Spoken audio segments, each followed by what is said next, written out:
नमस्कार मित्रों, मैं एस.वी. भारद्वाज आपका स्वागत करता हूं। मंगल हो रहे हैं वक्री दोस्तों 7 दिसंबर से और 24 फरवरी तक यह वक्री रहेंगे 80 दिन।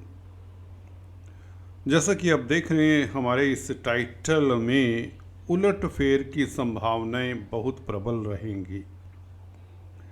कन्या राशि तथा कन्या लगन के लिए चर्चा करने जा रहे हैं दोस्तों। जी हाँ दोस्तों, आपने सही सुना। अगर आपको अपना लगन मालूम है तो यह चर्चा लगन के ऊपर भी आधारित रहेगी। मंगल एनर्जी, जोश, कर्मठता, बहादुरी, शौर्य के कारक हैं।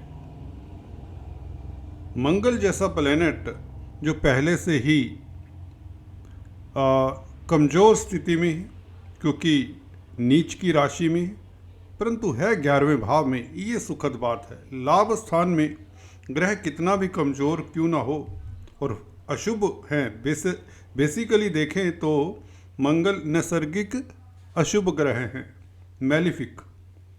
मैलिफिक ग्रह उपचय स्थानों में 3, 6, 10, 11 भावों में, स्पेशली तृतीय भाव में, छठे भाव में, दशम भाव में और एकादश भाव में अच्छा फल देते हैं।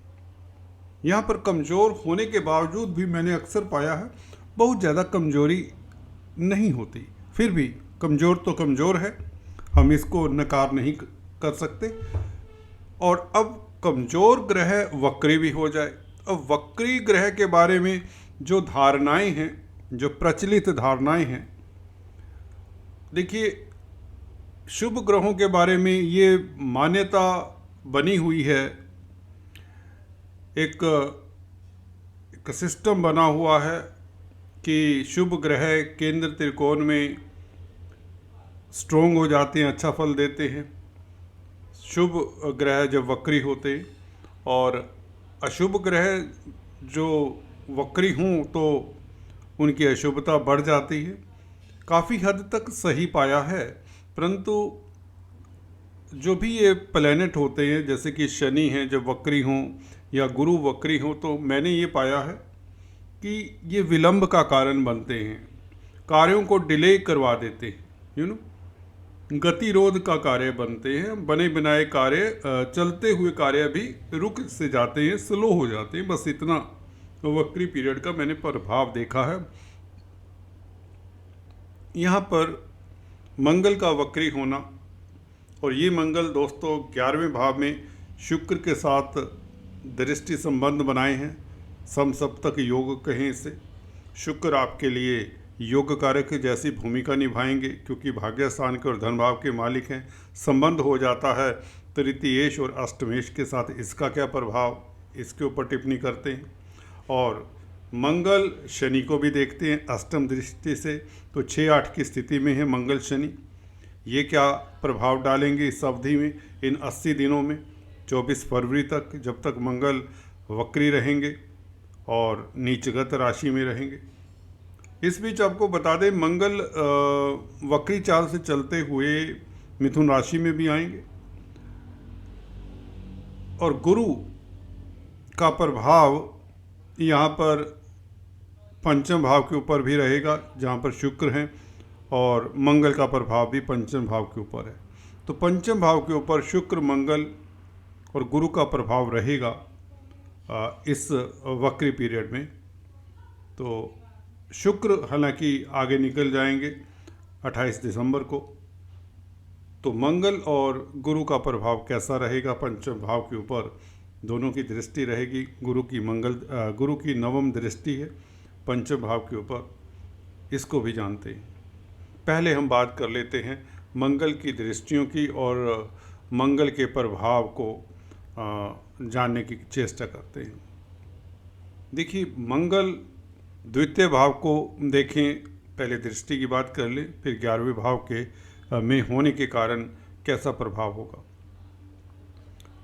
द्वितीय भाव फैमिली का है, कुटुंब का है, और जब कोई ग्रह, वह भी अशुभ ग्रह, वक्री होकर धन के भाव को देखे, जो कि अष्टम भाव का भी मालिक है, तो अचानक से आपके खर्चे बढ़ने के योग बनते हैं। वक्री चाल के कारण या कहीं इन्वेस्टमेंट का आपका प्लानिंग है तो उसमें अवरोध आ सकता है। Be careful. किसी को इस अवधि में धन ना दें, क्योंकि आपका मिसमैनेजमेंट ना हो जाए पैसे को लेकर, रुपए को लेकर। परिवार में स्थितियां अक्सर देखा है, जब क्रूर ग्रह सेकंड हाउस को देखे तो मतभेद उभरने के चांसेस देखे गए हैं। तो परिवार में, कुटुंब में मतभेद ना उभरें, इसके प्रति आपको सजग रहना चाहिए। हालांकि शुक्र दिसंबर 28 तक अच्छी स्थिति में, तो और शुक्र के ऊपर भी मंगल का प्रभाव है, तो वह अच्छी स्थिति इस वक्री पीरियड में 7 दिसंबर से थोड़ी सी मध्यम पड़ जाएगी। तो कहने का मतलब, शुक्र पत्नी के कारक होते हैं पुरुषों की कुंडली में, और सेकंड लॉर्ड हैं, कुटुंब के कारक मालिक भी हैं। तो कुटुंब और अपनी स्पाउस को लेकर आपको एडजस्टमेंट करना चाहिए 28 दिसंबर तक, जब तक शुक्र के ऊपर इस वक्री मंगल का प्रभाव रहेगा 7 दिसंबर से। मंगल की सप्तम दृष्टि की बात करें जो शुक्र के ऊपर है, शुक्र के ऊपर गुरु की भी दृष्टि है, तो वक्री मंगल के प्रभाव के कारण पंचम भाव के जो से संबंधित कामकाज हैं उसमें अवरोध आ सकता है, डिले हो सकता है। शुक्र देखिए भाग्यस्थान के मालिक भी हैं, तो 9th हाउस से हम कहीं ना कहीं विदेश यात्रा देखते हैं, और कोई अनुष्ठान अगर आप करना चाहते हैं किसी तरह का, क्योंकि गुरु की भी दृष्टि है शुक्र के ऊपर, उसमें विलंब हो सकता है। कोई ऐसा कार्य जो बहुत महत्वपूर्ण हो उसमें विलंब हो सकता है कुछ दिनों के लिए, जब तक शुक्र मंगल से दृष्ट रहेंगे 28 दिसंबर तक। और संतान पक्ष को लेकर आपको थोड़ा सा सतर्क रहना चाहिए, उनके स्वास्थ्य को लेकर, और उनके विचारों के साथ उनके साथ वैचारिक मतभेद ना हो। और शेयर स्टॉक मार्केट में इन्वेस्ट करने वालों को भी थोड़ा सा 28 दिसंबर तक स्लो रह जाना चाहिए, क्योंकि मंगल का वक्री होना ये भी कहीं ना कहीं आपकी आकांक्षाओं के अनुरूप आपको फ़ायदा ना हो, ये हो सकता है। हालांकि धनेश होकर पंचम भाव में बैठा है, तो बुद्धि से इस अवधि में आप अपना बौद्धिक बल कायम रखें तो आपको लाभ होता रहेगा, ये बात भी सही है, क्योंकि धन आएगा पंचम भाव से, पंचम भाव बुद्धि का है, तो अकस्मात ढंग से धन आने के योग तो बनते हैं। इसमें शुक्र उसमें सहायता करेगा, क्योंकि भाग्यस्थान का मालिक पंचम स्थान में तो बहुत बड़ा लक्ष्मी योग बनता है। परंतु मंगल की दृष्टि के कारण आपको रैश होकर नहीं चलना, अपनी सोच, अपनी प्लानिंग के ऊपर फिक्स्ड रहें, दूसरों से प्रभावित ना रहें। निवेश करते हुए धन के मामलात को लेकर आपको सतर्क रहना, खासकर स्पेकुलेशन के मामलात को लेकर। इसी तरह राजनीति में भी आपको सतर्कता से आगे बढ़ना है, बाहरी अफवाहों के ऊपर बिलीव नहीं करना, और कुटुंब को लेकर भी किसी तरह की अफवाहबाजी में आपको नहीं जाना चाहिए। तो ये प्रभाव तो आपको थोड़ा सा देखने को मिल सकता है शुक्र के ऊपर।